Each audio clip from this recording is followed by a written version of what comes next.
Alright guys, how's everybody doing? This is Mr. Nolan. I've got your 12B, Rise of England and France notes. I know there are 3 or 4 pages that say 12B, just make sure you have the right one. And unless Mr. Grimsland changed it on his, I actually put on 2 columns that say England. One on the left is supposed to be England, the one on the right is France. Alright, here we go. England. Couple things you need to know about England during the late Middle Ages. Okay, so from the years 1000 to 1500 is roughly what we're talking about here. The first thing that you need to be aware of is this guy named William the Conqueror of Normandy, which is in France, is going to lead what's known as the Norman Conquest of England. So he's going to take troops, they're going to cross the English Channel, and they're going to conquer England. He wins the Battle of Hastings, which is the significant battle that he defeats the English forces. He's going to unite all of England and become the king. Okay, and this is going to leave a tie between England and France, where the next string of kings that descend from William are actually going to be French initially. That will be the English throne. English common law is going to trace its beginnings to King Henry II, who creates the first British courts. And English common law is the law system that is in effect there. So the court system that Great Britain has today can trace its roots back to the 1100s under King Henry II. All right, next guy you need to know about is Richard the Lionheart. You talked about him, or you learned about him a little in the Crusades notes. You do need to be aware that he leads the Third Crusade, and while he's away on the crusade, he is going to die, and that leaves or paves the way for his youngest brother, John, to become king. For those of you who are fans of medieval mythology, you would know Richard the Lionheart and King John from the Robin Hood myth. They are the same 2 guys. All right.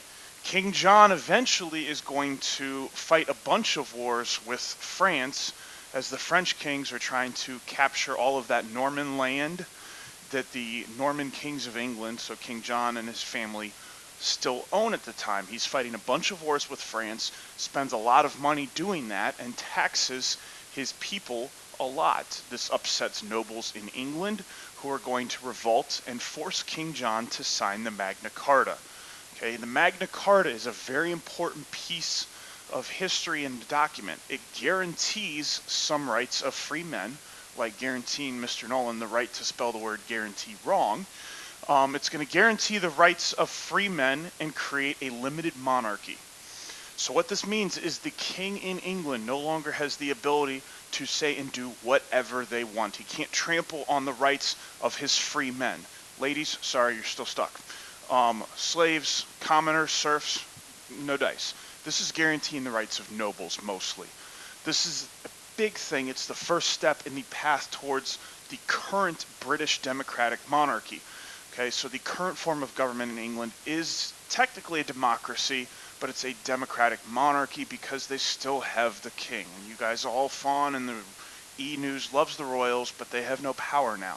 That begins with the Magna Carta. It's the first time where a king is forced to give rights away. Okay, eventually Parliament is going to evolve after the Magna Carta. Parliament is their version of Congress here in the United States. Okay, it traces its roots again to these nobles being able to sit together and vote and decide on things, right back to the Magna Carta. Across the English Channel in France during this time period, we're going to have a guy named Hugh Capet is going to establish the French throne in Paris, and the Capetian dynasty is going to gradually expand to control most of France over time. Now, this is separate from William the Conqueror's Norman line. All right. So the Capetian dynasty is going to be separate from the Norman line that rules England at this time. Joan of Arc we'll get back to in a minute. She's going to become a unifying factor in France during the 100 Years' War. England and France have that shared history that we talked about with the Norman conquest, where French kings go across the English Channel, conquer England, and are going to rule it for a while, and you have the Capetian dynasty forming in the south. England and France are eventually going to go to war as France wants to dispel all of this English control, and we're going to have the 100 Years' War, which actually lasts a little longer than 100. It's a significant war because it's going to shape the two of them as a nation instead of people identifying as what town they're from, they're going to start to say we are English or we are French. It is the first evidence of nationalism to really occur in Europe after the fall of the Roman Empire. Joan of Arc's an important figure towards the tail end of the war because in the last 20 or 30 years or so, England had actually almost conquered all of France. Joan of Arc is going to unify the French forces and turn the tide so that at the end of the 100 Years' War, the British Empire, the English crown, is basically going to just be the English Isles, and France is going to control the mainland, and that's going to shape the images of what we know of both countries by the year 1470 as we approach the modern age.